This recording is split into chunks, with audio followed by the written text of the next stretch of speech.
got paid to post 30 memes a day.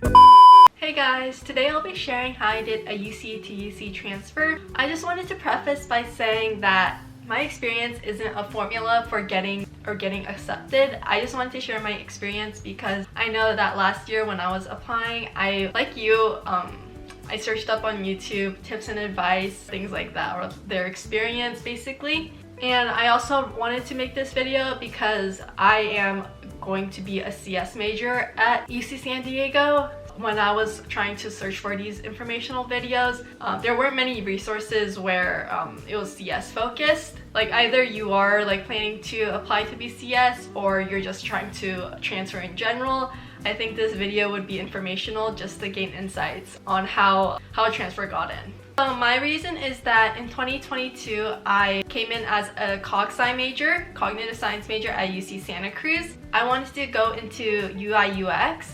And cognitive is a very common major in order to pursue that career. However, I realized after taking CS courses, because CS and psychology kind of make up cognitive, in the most simplest terms, I guess. But I ended up enjoying my CS classes more than my psych classes, so I was like, oh, why don't I try to switch into CS? But basically, CS is too impacted. You can only be a CS major if you got in as a CS major.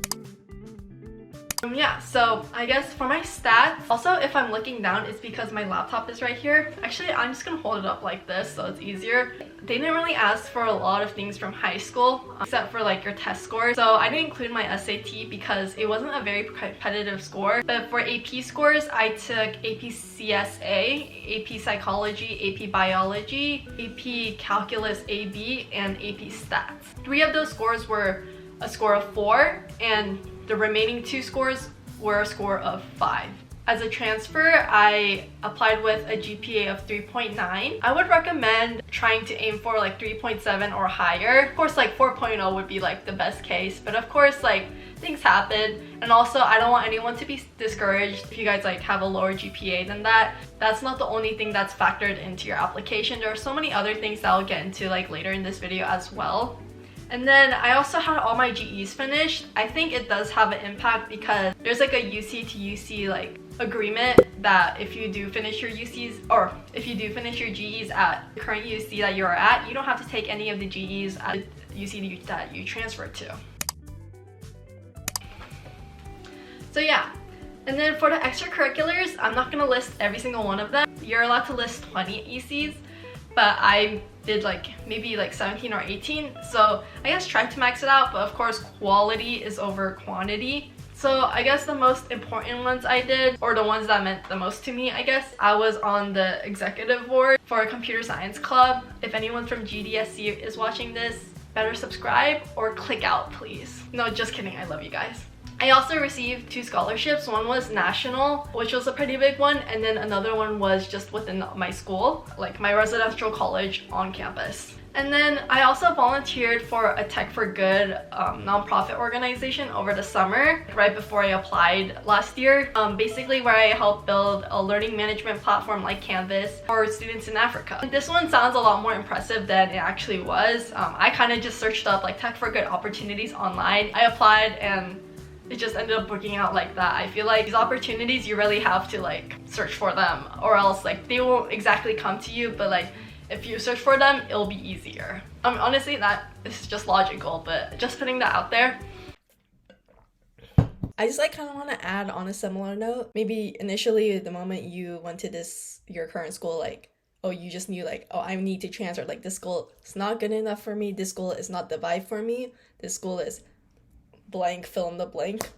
But I just wanted to say for me, my mindset was kind of even if I do make it, if I don't get accepted, if I stay where I am currently, I want to set up a good foundation so I can be successful, or I can succeed in the next 2 years. Because whether you make it or not, you don't know if exactly you do these X things, then you're automatically going to get it in.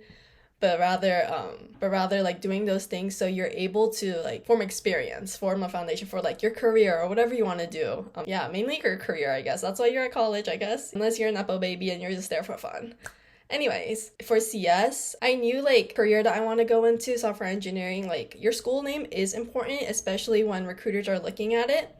Even if I do stay at Santa Cruz or my current school, like Santa Cruz, first of all, is still a UC, it's still a good school, it's in Silicon Valley or near Silicon Valley and has those like software engineering opportunities. So like I knew like even if I stay there, I'll still be successful. However, like I wouldn't be able to be a pure CS major, but I also knew like if I stay here, I know like I'll still work like 10 times as hard, like if I need to, in order to get the same opportunities as someone as a CS major who maybe goes to a top UC like LA or San Diego, Berkeley.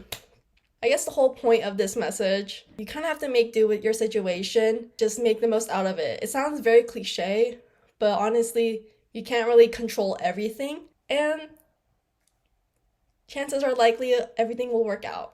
And that's the delusional thought that I have every single day. So hopefully those words will kind of like help you figure out like, oh, why do you want to transfer, like your current state of mind, etc., etc. But like back to the video. And then I also included all my part-time jobs, whether that was retail, food service. I also worked at the campus mailroom. A funny job that I also included, it obviously wasn't like at the top of my extracurricular list. There's this company called Fizz, and kind of like Yik Yak, it's like a social media for college students at their specific college, that I got paid to post 30 memes a day. I mean, 30 memes a day is a lot, like I'd be on my phone, but I'd be paid to be chronically online, and if I'm already online, like, I'd like to be paid for it, you know? And that's exactly why I'm filming this video, I'm just kidding.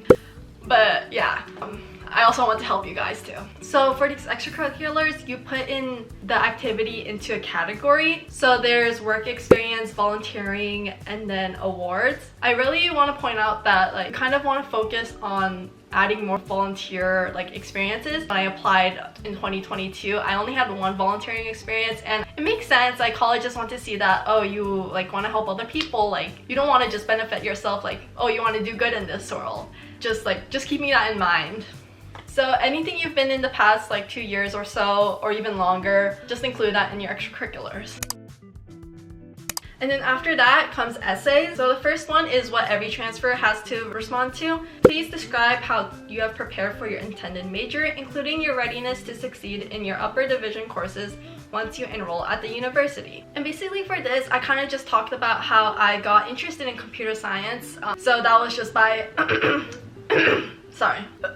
I talked about how I got into computer science. That was by attending an on-campus hackathon, and I just kind of talked about like how my team and I worked together to create something from nothing. So yeah, I kind of talked about like that hackathon that helped me learn, kind of shape my mentality by doing like step by step instead of overwhelming myself as someone who's new to computer science kind of.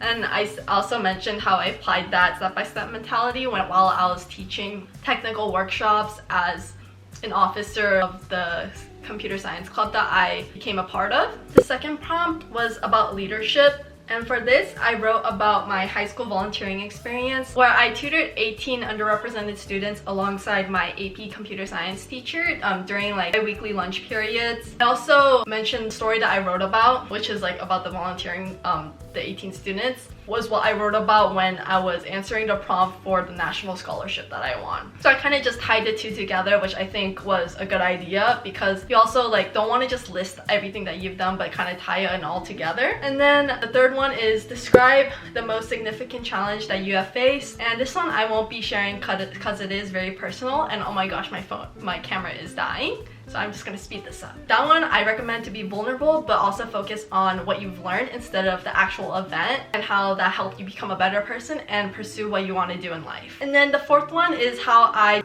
took advantage of a significant educational opportunity or worked to overcome an educational barrier that I faced. Sorry if I'm talking really fast. I kind of answered both by explaining how like I wasn't able to switch into the CS major or like into CS, but that didn't stop me from seeking opportunities to gain experience. And here I wrote more about my volunteering experience at that Tech for Good nonprofit to help students in Africa. So I guess 3 out of 4 prompts really revolved around like my major that I'm applying to and like my career, I guess, because I think as a second year transfer, like colleges want to know that you know what direction you're going in. So yeah, I think that's all. If you guys want more content on this, or like if you guys have any questions, or like if you have any advice for other people who are watching this as well, if you already transferred, let me know in the comments down below. My camera's about to die right now. now. So I'm just gonna end this video, but thank you guys for watching. I'll see you guys in my next video.